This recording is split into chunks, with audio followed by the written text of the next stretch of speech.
Well, good afternoon, Grapevine High School seniors. I'm glad you're here. I know, you're not here. That might be kind of weird, but you are here, and I'm glad. I wish I could see you, but for now, this will have to work. Today, I simply want to get us back on the road to what we started in August, which was to study literature together. And I can't think of a better way to do that than for us to read Hamlet together. This work is arguably, mind you, the greatest work in the English language. What makes it so great? I think it's the coming together of three different elements, three different components that include an engaging story. It's a revenge story. And yet, at some point, that revenge story gives way to some of the most timeless themes, including, questions of why we're here. Yes, we're going to get back to some of those existential questions, and this play does that. And in that way, this engaging story and these timeless themes make it a play, a story that really transcends place and time. So it's an engaging story. It addresses some timeless themes. And thirdly, it is executed with nothing short of stunning linguistic capability. Yes, Shakespeare. He's a poet, and what he's written and the way that he's written it make it a long, fine, exquisite poem. So an engaging story, timeless themes, carried out with exquisite language. Yes, that's what makes this a great play. The play and the character of Hamlet have become mythic. Now, by mythic, I don't mean a story that's not true, like, oh, that's a myth. I don't mean it in that way. I mean it more in a Joseph Campbell sense of myth, as in a story that has seeped into the consciousness of a people, a story that then informs the way those people see themselves in the world, and Hamlet has reached that. Look, those who've never read the play can still quote from it. I wish you were here, because I would ask you all to quote from the play on the count of three. 1, 2, 3, and hopefully you would say to be or not to be, among many other famous lines from the play. So the play's greatness is evidenced by the fact that it's still relevant to us, despite the fact that it was written, some 420 years ago. The play's greatness, however, the elements of the play's greatness may also contribute to why it's difficult to read. So let's take a look then at the three reasons why reading Hamlet is challenging.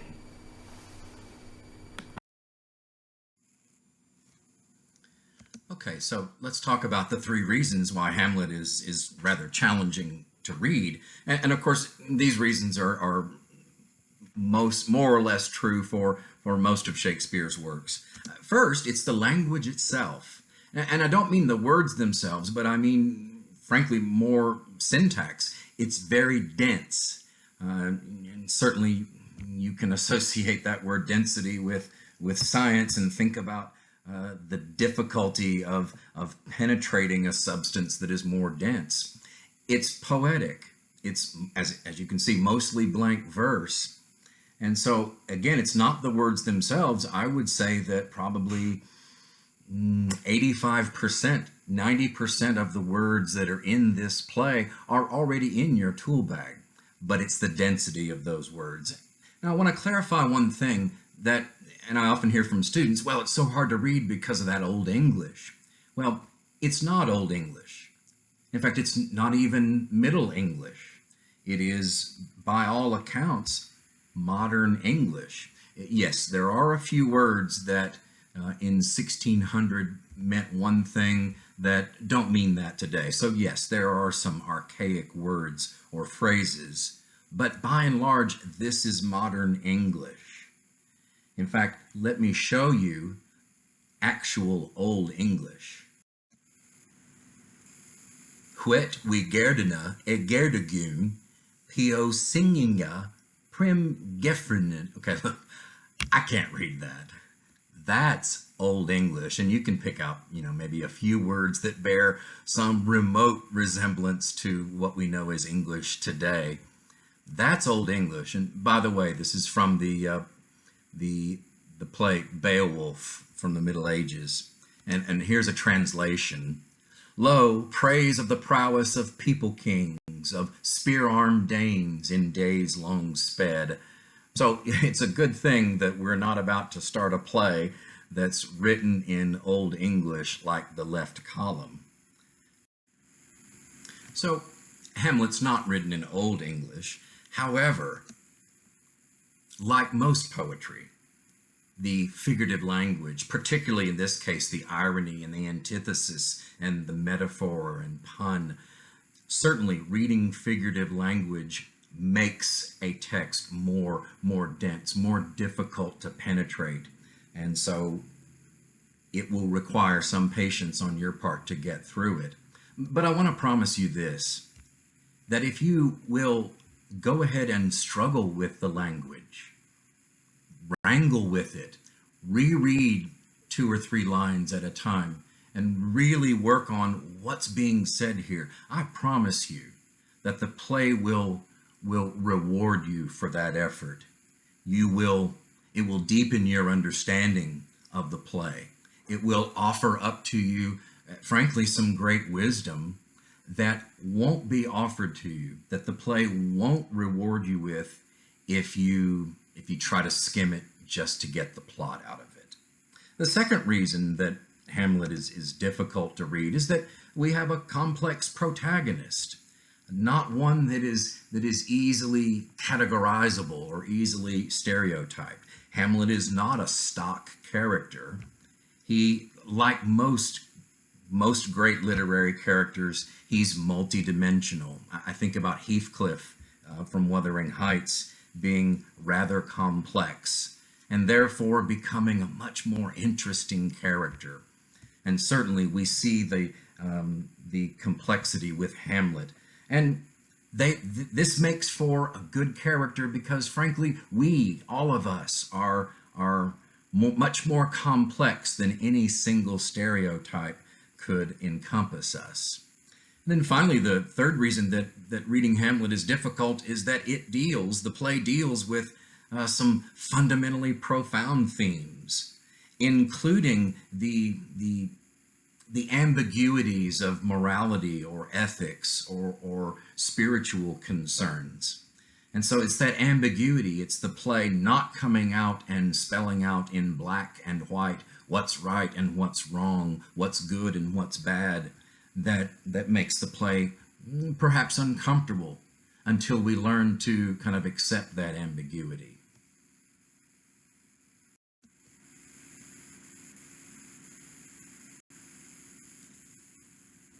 Now let's talk about just some fundamental things. The play itself was written and first performed around 1600. It's either 1600 or 1601 when it was first performed by Lord Chamberlain's men. And I want to clarify something, though, that William Shakespeare, unlike Richard Wright, for example, William Shakespeare did not write Hamlet in order for it to be read in homes and classrooms. No, Shakespeare wrote Hamlet to hand it to an actor for those lines to be brought alive on a stage. He never really intended for it to be read. However, at some point, and therefore he didn't publish his own work to the general public. He published it via the stage. It was not until much later that members of Shakespeare's troupe, Lord Chamberlain's men, they realized that this work that he's putting out really needed to be read. and they pulled the plays together and published the first folio. But it was 1600 when this play first came alive on stage. It's not exactly an original story in some sense. It was common in Shakespeare's day for the blood revenge play to engage and entertain crowds. And, you know, we all understand the plot structure of the blood revenge play. Very simply, somebody is wronged in some way, shape, or form. Perhaps a character's family is hurt by someone. And the remainder of the play is that character attempting to extract vengeance on the wrongdoer. And the play comes to a satisfying ending when that vengeance has been carried out. And if you think about it, gosh, how many movies are based on this revenge archetype?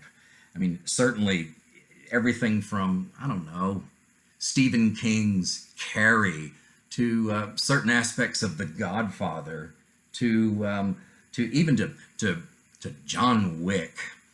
And good storytelling, isn't it interesting how it can make us root for people who are perhaps by some ethical standard doing something bad? So we root for, you know, John Wick or the Gladiator. We root for them to kill him and kill him again and kill him with great style.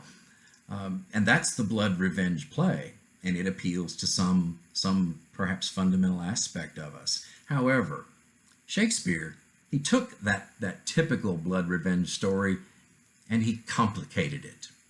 And he made his protagonist more human, more real, perhaps. And hence we get a much more thoughtful play than the typical blood revenge story. The play, the setting of Hamlet is in Denmark, and it's either the late middle or early modern era. And so we're talking about the beginning of the 16th century, 1500s. And so we're past the feudal era, but certainly we're still in the era of armor and swords and chainmail, etc. The setting more particularly is in a castle and a town called Elsinore, and that's where the vast majority of the action will take place. This story, man, it's got it all as far as engaging topics or engaging things. Look, yes, there's treachery, there's murder. Let's throw in some sexual tension. There's even elements of the supernatural. I mean, this is the stuff of a great Netflix series. And so, yes, it's an engaging story. Finally, as you recall, the term soliloquy is for a speech given on stage by a character who's alone or who thinks he or she is alone. And there are seven prominent soliloquies. There's a couple more that are less prominent, but there are 7 prominent soliloquies in Hamlet, and you'll see them if you're reading the stage directions. It'll say everyone exits except for Hamlet. And when everyone leaves the stage, you've got the soliloquy. And typically they're a little longer speech. But boy, if you'll read those closely, they'll really reveal the character to you and perhaps reveal the themes of the play itself. Okay, now let's look at a character chart. And so if you're taking notes, you might want to flip to a new page, give yourself some room to draw a bunch of boxes and arrows. And so, yes, there's going to be some dotted lines that are for friends, and solid line is for families. So we'll start with Prince Hamlet. Yes, he is a prince. And Queen Gertrude, yes, that's Hamlet's mother. Let's add another character, though. Let's add the ghost of King Hamlet. Now, clearly, it doesn't take much in the way of inference to see that if this is a ghost, that means that King Hamlet himself is dead as the play begins. So there's my ghost. And so he is the deceased husband of Queen Gertrude, and therefore the deceased father of Hamlet. Now, look, we could stop here and have the elements of a potentially engaging story about a woman losing her husband and a young man losing his father. But Shakespeare isn't going to go for quite so simple a story, and so let's add King Claudius. And yes, if Claudius is king and Gertrude is queen, that means that Claudius is the current husband of Queen Gertrude, and therefore the stepfather to Prince Hamlet. Now, this dynamic certainly offers the possibility of conflict. Many of you may even be familiar with that kind of conflict, of that other person entering the family dynamic, and the potential for disruption increases greatly. However, that again is not enough for Shakespeare. And so let's add one further piece, that King Claudius is the brother of King Hamlet, the deceased King Hamlet. Dun dun dun. And so, yes, therefore, not only is Claudius stepfather to Hamlet, Claudius is Hamlet's uncle as well. This is the primary dynamic that the plot turns on. Now, let's add a couple of other characters, though. We have a character named Polonius, who is the main advisor to King Claudius. And I don't mind telling you up front, Polonius is a bit of a doof. He does have a son and a daughter. His daughter's name is Ophelia, and Laertes is his son. And certainly that name Ophelia has become rather iconic in and of itself. Let's complicate things just slightly and create a love interest between Hamlet and Ophelia. And then we add the character Horatio, whom we'll meet in Act 1, Scene 1. And Horatio is a trusted friend, a loyal friend from the university. And Hamlet's other two friends, Rosencrantz and Guildenstern. And I put them together instead of separately because they always appear on stage together, kind of a Tweedledee and Tweedledum. They're also friends of Prince Hamlet's, but they're more childhood friends. They're more distant friends. These are the primary characters. Of course, there are other minor characters, but these are the primary actors in this tragedy.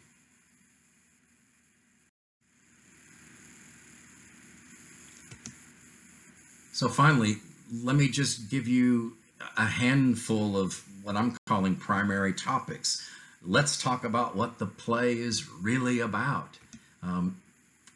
Certainly, we will engage with this question of justice and revenge, and what's the difference between the two, or is there a difference between the two?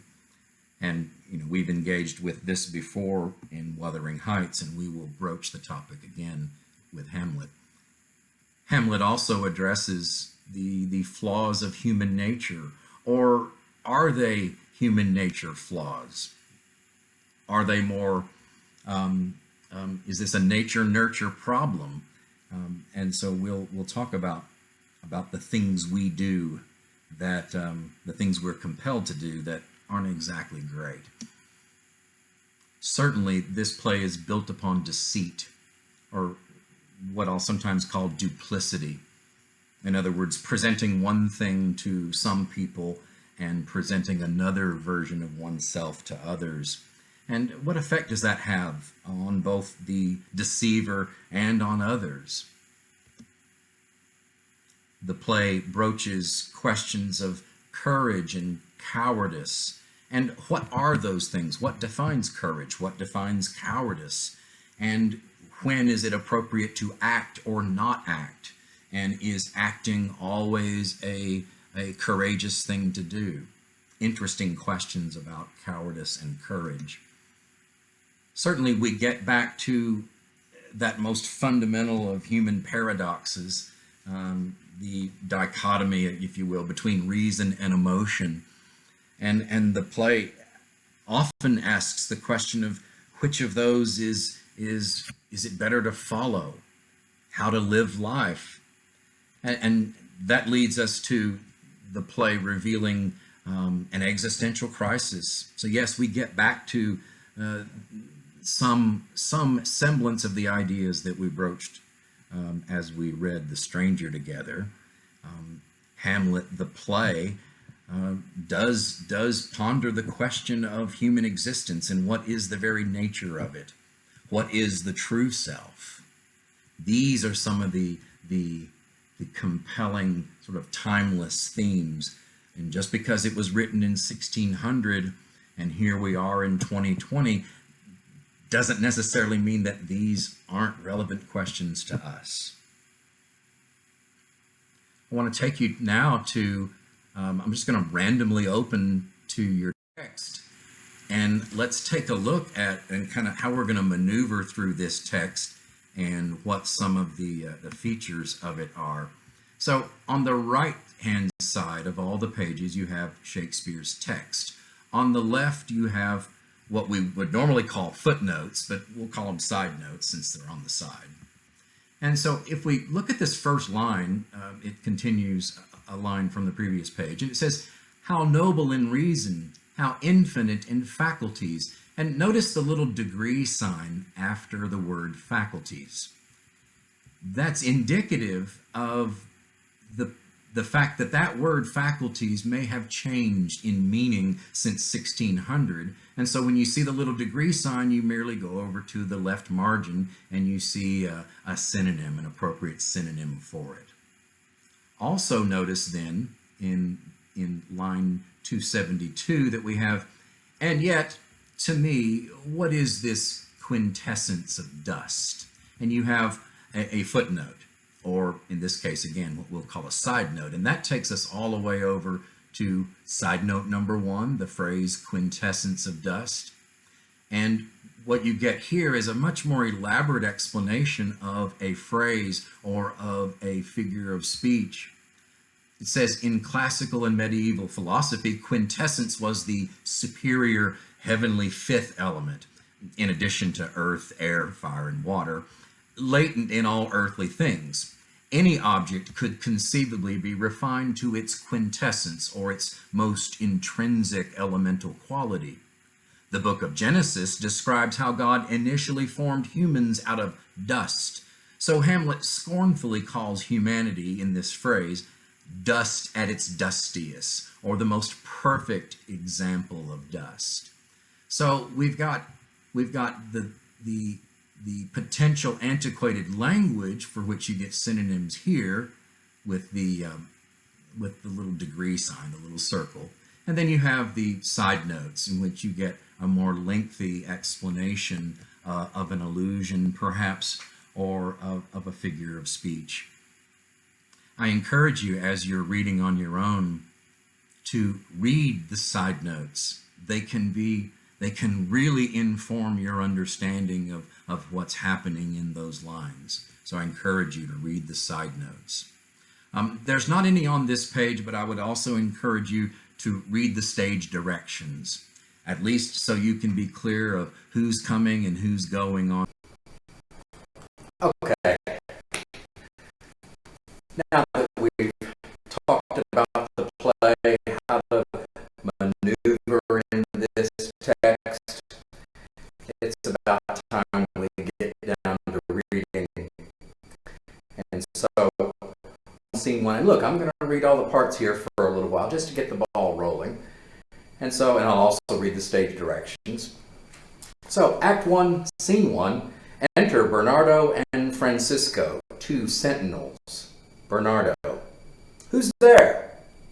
"Nay, answer me. Stand and unfold yourself." "Long live the king." "Bernardo?" "He." And I have to stop us here for a second. A couple of years ago, we had just started the play in class. We had divided up parts, and one young woman was reading the Bernardo part, and when she got to this next line, and where Francisco asks, "Bernardo?" she called out, "He." And God love her, she was just trying too hard. This is modern English. We can read most of it exactly as we would pronounce it in our normal language. So Francisco calls out, "Bernardo?" He. Oh, you come most carefully upon your hour. 'Tis now struck 12. Get thee to bed, Francisco. Oh, for this relief much thanks. 'Tis bitter cold, and I am sick at heart. Have you had quiet guard? Not a mouse stirring. Well, good night. If you do meet Horatio and Marcellus, the rivals of my watch, bid them make haste, and right at that moment enter Horatio and Marcellus. Francisco. Oh, I think I hear them. Stand ho! Who's there? Friends to this ground, and liegemen to the Dane. Oh, give you good night. Oh, farewell, honest soldier. Who hath relieved you? Oh, Bernardo hath my place. Give you good night. And Francisco exits. Marcellus says, "Ha, Bernardo!" And yes, interestingly enough, we do pronounce that holla as we would with, kind of slangish English. In fact, Bernardo goes on to be a little street and he goes, "Say what?" Well, it's not really say what, it's say what? Is Horatio there? And Horatio answers, "A piece of him." Well, welcome, Horatio. Welcome, good Marcellus. What? Has this thing appeared again tonight? Well, I have seen nothing. Marcellus. Horatio says 'tis but a fantasy, and will not let belief take hold of him, touching this dreaded sight twice seen of us. Now, stop there. We're wondering at this point, what's the thing? What have they seen? Clearly, it'll be revealed here momentarily. Marcellus says, he will not let belief take hold of him, touching this dreaded sight twice seen of us.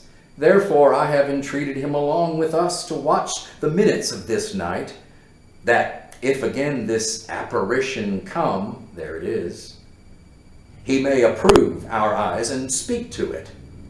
Tush, tush, 'twill not appear. So clearly Horatio is a skeptic of this apparition. Bernardo says, "Oh, sit down a while, and let us once again assail your ears that are so fortified against our story, what we have tonight seen." Now I'm going to stop us there and have us look at Shakespeare's language a little closely in Bernardo's speech.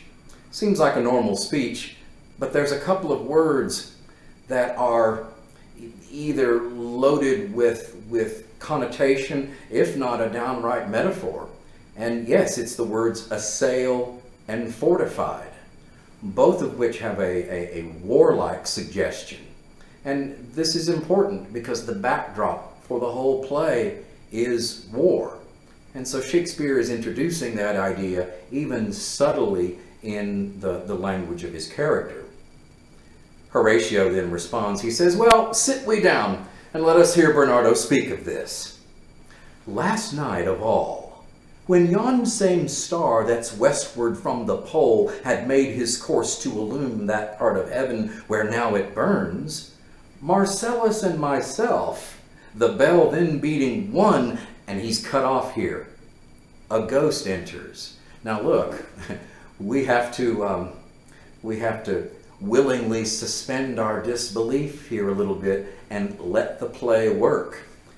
And you can imagine, whether or not you believe in ghosts, you can imagine that if some disembodied entity came into the room or the place where you were, you would be taken aback by that. And Marcellus certainly is. He sees it and he says, "Peace, break thee off. Look where it comes again." Bernardo, "In the same figure like the king that's dead." To Horatio, "Thou art a scholar. Speak to it, Horatio." And I find that kind of funny, as if one needs to be well-versed and be a scholar in, ghost language. So he turns to his educated friend Horatio and he says, "Speak to it. Looks a not like the king? Mark it, Horatio." "Most like it. It harrows me with fear and wonder." "It would be spoke to. Speak to it, Horatio." "What art thou that usurpest this time of night, together with that fair and warlike form in which the majesty of buried Denmark did sometimes march? By heaven, I charge thee, speak." "Oh no, it is offended. See, it stalks away. Stay! Speak! Speak! I charge thee! Speak! And the ghost exits. 'Tis gone and will not answer. How now, Horatio? You tremble and look pale. Is not this something more than fantasy? What think you on't? Before my God, I might not this believe without the sensible and true avouch of mine own eyes. Is it not like the king? As thou art to thyself. Such was the very armor he had on when he the ambitious Norway combated.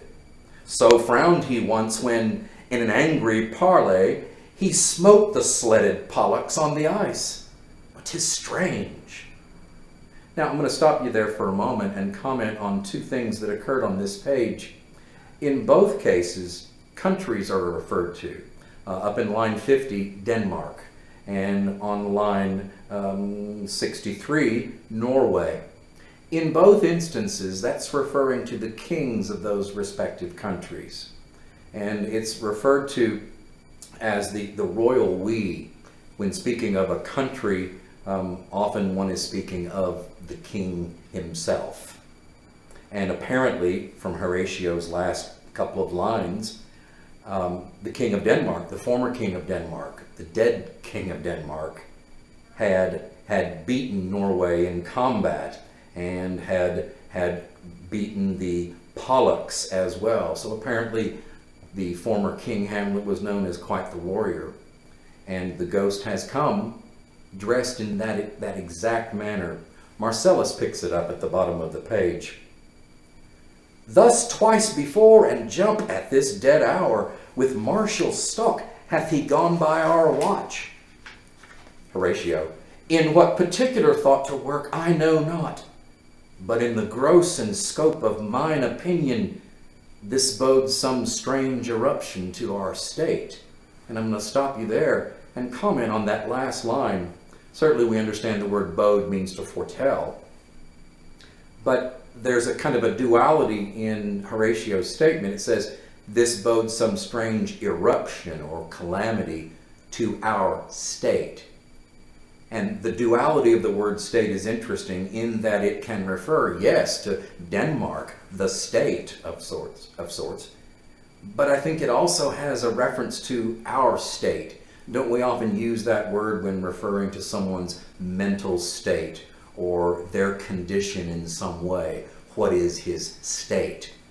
And the fact that that line then read in that context would indicate that there's some problem in our state. And that gets perhaps to some of the fundamental themes of the play, even in that little line. We continue. Marcellus. And here, guys, Marcellus is going to change subjects entirely. They've just seen a ghost that the two of them have seen before. And Marcellus then turns the conversation to this. He says, good now, sit down and tell me, he that knows, meaning Horatio, why this same strict and most observant watch so nightly toils the subject of the land, and with such daily cost of brazen cannon and foreign mart for implements of war? Why such impress of shipwrights, whose sore task does not divide the Sunday from the week? What might be toward that this sweaty haste doth make the night joint laborer with the day? Who is it that can inform me? Stop there for a minute and let's look at what he's asking. And if we go back up to the beginning of his speech, he's asking about this strict and most observant watch. And in essence, is he not asking, what's the cause of our nightly watch up here on the battlements of the castle? The next couple of lines, does he not mention brazen or brass cannon and foreign mart or commerce for implements of war? So apparently, what has Marcellus seen coming into the castle recently? Implements of war, new cannons, etc. He's asking why. And then finally it says, why such forced labor of shipwrights? And look, a shipwright is, yes, one who creates or makes ships. And is he not asking, Why do they not divide the Sunday from the week? In other words, why are they working 24/7? And he asks, and really he's addressing Horatio, who is perhaps a higher member of the court. He asks Horatio, why is all this occurring? Who can tell me? And the long speech that Horatio is going to give, guys, is going to give the backstory. And this is critical that we see, because remember, this is the exposition of the play. Shakespeare's got to do a lot to set up what is to follow. And part of that's done with Horatio's speech. So he says, "That can I," at least the whisper goes so, "our last king, but now appeared to us, was, as you know, by Fortinbras of Norway, there for so this side of our known world esteemed him, he which he stood seized of to the conqueror, against the which a moiety competent was gauged by our king, which had returned to the inheritance of Fortinbras, had he been the vanquisher, as by the same comart and carriage of the article designed," and it's a mouthful. What you heard in there were even some legal terms about law and heraldry and moiety competent. The long and short of this is that apparently King Hamlet, dead King Hamlet, had challenged King Fortinbras of Norway to a battle.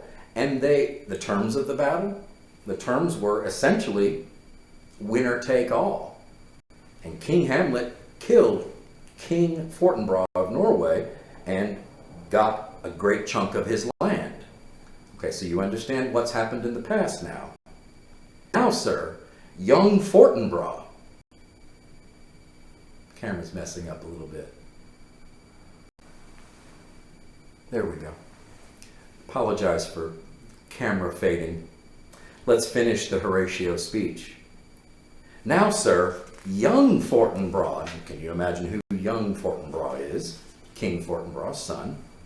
Young Fortinbras of unimproved metal, hot and full, which is to say, he's a hot-headed young man who thinks a lot of himself.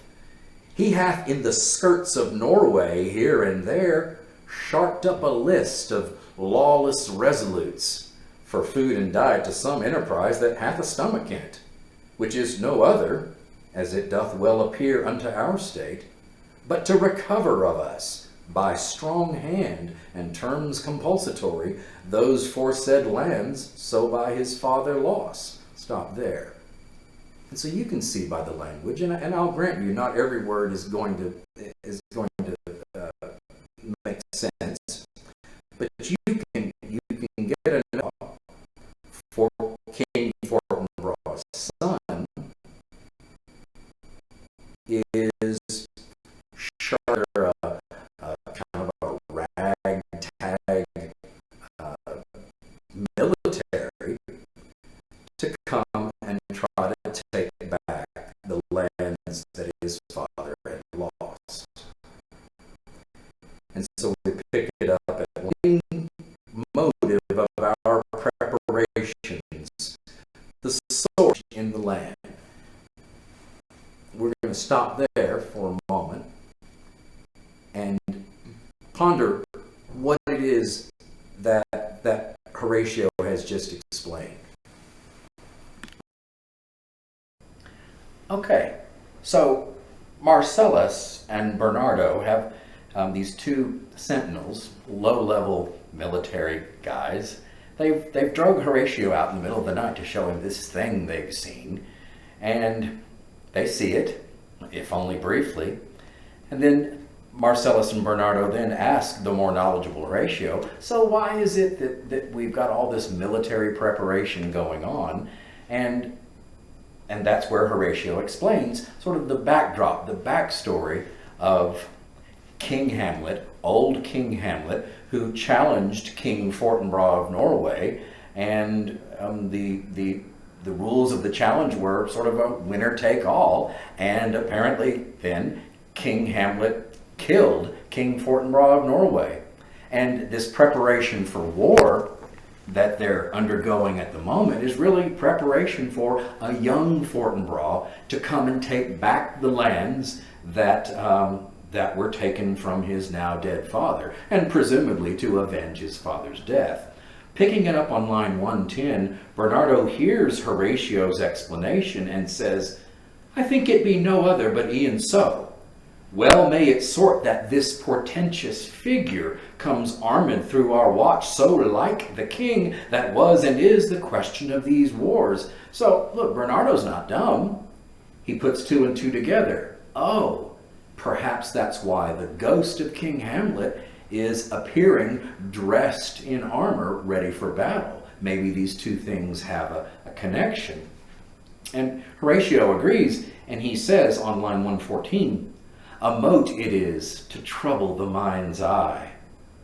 In the most high and palmy state of Rome, a little ere before the mightiest Julius fell, the graves stood tenantless, and the sheeted dead did squeak and gibber in the Roman streets, as stars with trains of fire and dews of blood, disasters in the sun, and the moist star, upon whose influence Neptune's empire stands, was sick almost to doomsday with eclipse."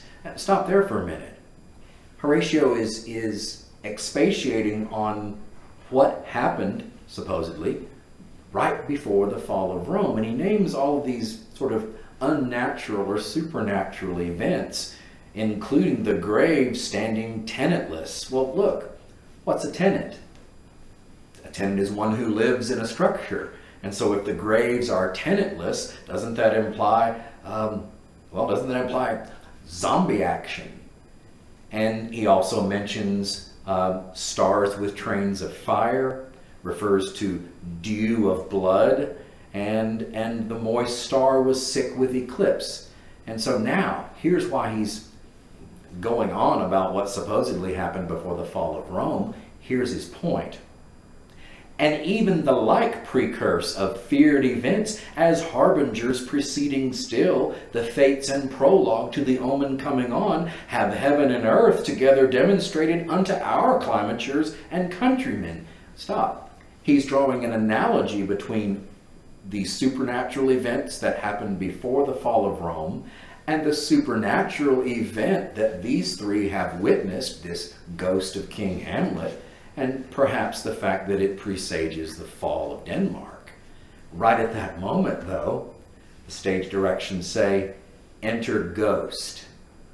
And he says, "But soft, behold, lo, where it comes again. I'll cross it, though it blast me. Stay, illusion." And the only thing the ghost does here is, as the stage directions tell us, is it spreads its arms, which is kind of creepy. And Horatio speaks to it, and he says, "If thou hast any sound or use of voice, speak to me. If there be any good thing to be done that may to thee do ease and grace to me, speak to me. If thou art privy to thy country's fate, which happily foreknowing may avoid, oh, speak. Or if thou hast uphoarded in thy life extorted treasure in the womb of the earth, for which they say your spirits oft walk in death, speak of it. Stay, speak." And look, this kind of goes from the sublime to the ridiculous. He's speaking to the ghost, and of course, first he says, "If I can help you, talk to me." He then says, "If you know what's going to happen to your country, tell me so that we can avoid it." And then finally he says, "And oh, by the way, if you happen to know where any buried treasure is, go ahead and let me know about that too." He may as well ask for lottery numbers too. But at that moment, the rooster crows from off stage. And Horatio says, "Stop it, Marcellus." He says, "Shall I strike it with my partisan? Will do if it will not stand. 'Tis here, 'tis here, 'tis gone. We do it wrong, being so majestical. to offer it the show of violence. For it is as the air invulnerable, and our vain blows malicious mockery. It was about to speak when the cock crew, and then it started like a guilty thing upon a fearful summons. I have heard, the cock, that is the trumpet to the morn, doth with his lofty and shrill-sounding throat awake the god of day, and at his warning, whether in sea or fire, in earth or air, the extravagant and erring spirit hies to his confine, and in the truth therein this present object made probation. Now stop there for a moment. This is Horatio expounding on what he knows about ghostology, and essentially does he not say that all spirits have to go and hide when the day comes? But Marcellus, and these are just young guys standing around, and Marcellus isn't going to be topped, and he's like, oh yeah, well I heard this. And so Marcellus says, it faded on the crowing of the cock. Some say that ever 'gainst the season comes wherein our Saviour's birth is celebrated, this bird of dawning singeth all night long, and then they say no spirit dare stir abroad. The nights are wholesome, then no planet strike, no fairy takes, nor witch hath power to charm, so hallowed and so gracious is that time. So Marcellus throws his 2 cents in about ghostology and essentially says, dude, I read on Wikipedia that Christmas Eve, the rooster crows all night long and it's safe to go out. Horatio agrees with them and says, so have I heard and do in part believe it. But look, the morn, in russet mantle clad, walks o'er the dew of yond high eastward hill. And guys, that's a beautiful way of saying the sun's coming up. Break we our watch up, and by my advice, let us impart what we have seen tonight unto young Hamlet. For upon my life, this spirit, dumb to us, will speak to him. Do you consent we shall acquaint him with it, as needful in our loves, fitting our duty? Marcellus answers, let's do it, I pray. And I this morning know where we shall find him most convenient. And they all exit. So look, they've seen this thing. Even Horatio, the doubter, has seen this thing, and it won't speak to them. And their thinking is, well, if it'll speak to anyone, surely it'll speak to Hamlet, and they're going to go find him. And that's where we leave Act 1, Scene 1.